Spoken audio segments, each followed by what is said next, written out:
এই ভ্যানওয়ালা, টিএসসি তে চল তো। Sorry, I have no time. Strange, কি কি কি বলে তুই? আবার বল, আবার বল। Sorry, I have no time. Rafia, ও ইংলিশ বললো না মনে হলো? তাই তো শুনতে পাইলাম ইংলিশ বলতেছে। সামান্য ভ্যানওয়ালা হয়ে ও আমার সাথে ইংলিশে কথা বলছে।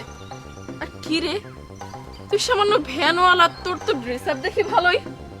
কি দিন এলো বাবা, ভ্যানওয়ালারাও এখন এত সুন্দর গেটআপ নিয়ে থাকে, আমরাও মনে হয় পারবো না। এত কথা বাদ, আমার ইমার্জেন্সি একটা কাজ আছে, টিএসসি তে নিয়ে চল, আমি তোকে ভাড়া বাড়িয়ে দিব, ডোন্ট ওয়ারি। দেখুন ম্যাডাম, আপনি আমাকে 500 টাকা দিলেও আমি গাড়ি চালাবো না, বিকজ আগামীকাল আমার এক্সাম। কি আশ্চর্য ব্যাপার, তোর আবার কিসের এক্সাম? আর তুই যেহেতু পড়াশোনাই করবি, তুই কেন ভ্যান চালাচ্ছিস? এই গাড়ির উপর বসে বসে কেউ পড়াশোনা করে নাকি? আর আরেকটা কথা, তুই কিসে পড়াশোনা করিস রে? তুই তো চালাস ভ্যান, নিশ্চয়ই গণশিক্ষা কার্যক্রম, আর না হয় উন্মুক্ততে, আর তাও যদি না হয় তাহলে নিশ্চয়ই রাত্রিকালীন শিক্ষা, যেখানে ভ্যান গাড়িওয়ালা, রিক্সাওয়ালা, আয়া বুয়া এগুলা পড়াশোনা করে। দেখুন, আমি গ্র্যাজুয়েশন কমপ্লিট করেছি, মাস্টার্স করছি, English department, university of Dhaka. ও মা, ইংলিশ ডিপার্টমেন্ট।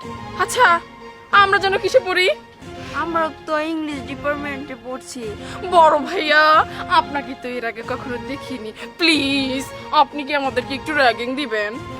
দেখুন, আমি র্যাগিংয়ের পক্ষে না, আর আমি রেগুলার ক্লাসে যেতে পারি না, কারণ আমার ভ্যান চালাতে হয়, আমার সংসার চালাতে হয়, সেই জন্য রেগুলার ক্লাস করতে পারি না। আমাকে পড়তে দিন, আপনারা আসুন। যাবো তো অবশ্যই, নেহায়েত কালকে আমার এক্সাম আছে, না হলে তুই আমাদেরকে কি র্যাগিং দিবি? আমরাই তোকে র্যাগিং দিতাম। আয়। সরি রে, একটু লেট হয়ে গেল, একটু ঝামেলা হয়েছিল। দে নোটটা দে, আমি ক্লাসে চলে যাবো, আমার লেট হয়ে যাচ্ছে। আরে আমি তোকে নোট দিব কেন? আমি কি এত বড় বিলিয়ন ছাত্রী হয়েছে নাকি? কি আশ্চর্য বিষয়। হোমা, তুই না আমাদেরকে নোট নেওয়ার জন্য আসতে বললি, এখন আবার বলছিস নোট দিবি না, তাহলে আসতে বললি কেন? আরে নোট তো দিবই, তা আমি তোকে নোট দিব নাকি? আমাদের ডিপার্টমেন্টের সিনিয়র একজন ভাই আছে। আরে তুই জানিস না, ভাইয়াটা খুব ব্রিলিয়েন্ট, ক্লাসে সব সময় ফার্স্ট হয়। অনেক সময় আমাদের ডিপার্টমেন্টের স্যাররাও ওই ভাইয়াটার কাছ থেকে হেল্প নেয়। ওয়াও, তাহলে তো ভালোই। চল তাহলে নোটটা নিয়ে আসি, আর ওনাকে দেখার আমার খুব ইচ্ছা আছে, দেখে আসি। চল। ঠিক আছে, চল। মা, এই 500 টাকা রাখো, আমার কাছে এর বেশি আর টাকা নেই, ঠিকভাবে ভাড়াও মারতে পারতেছি না, সামনে এক্সাম তো, পড়া নিয়ে একটু ব্যস্ত। তুমি বাড়িওয়ালাকে বইলো, আমি ভাড়া খুব তাড়াতাড়ি দিয়ে দিব। বাবা রে, আমি বাড়িওয়ালারে বুঝাই কমনি, তুই নিজের প্রতি খেয়াল রাখিস। কোন আসছে একটা?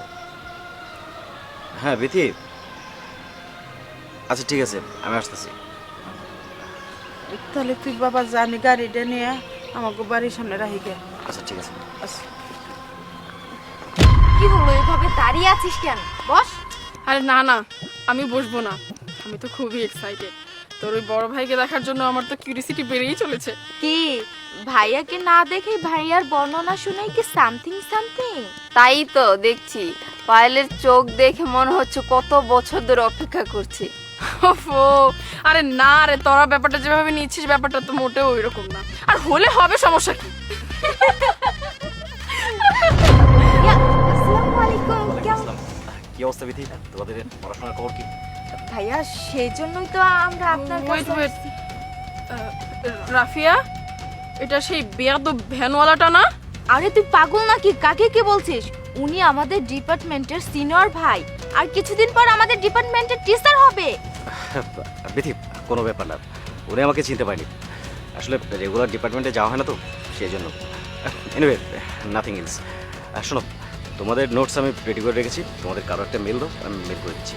বিথি, আমার একটা ইম্পর্টেন্ট ক্লাস আছে, তোমরা ক্যান্টিনে আসো, আমি ক্লাস শেষ করে সেখানে তোমাদেরকে হার্ড কপিটা দিয়ে দিচ্ছি।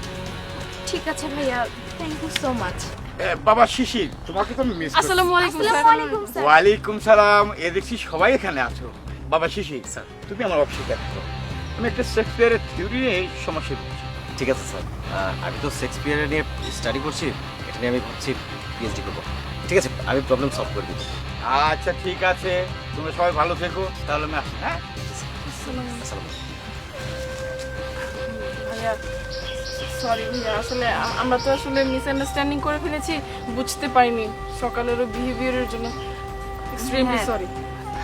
না না, কোনো ব্যাপার না, তবে তোমাদেরকে একটা কথা বলছি, কখনো মানুষের কর্ম দিয়ে কাউকে জাজ করতে যাবে না। দেখো, লেখাপড়া আর কর্ম দুটো কিন্তু দুই জিনিস। লেখাপড়া তোমার চিন্তা, চেতনা, সৃজনশীলতা বৃদ্ধি করবে, আর কর্ম তোমার জীবিকা নির্বাহের জন্য তুমি যে কোনো পেশায় বেছে নিতে পারো। Yes, you are absolutely right ভাইয়া। সর্বোপরি তোমাদেরকে একটা কথা বলতে চাই, ডোন্ট জাজ a book by its cover.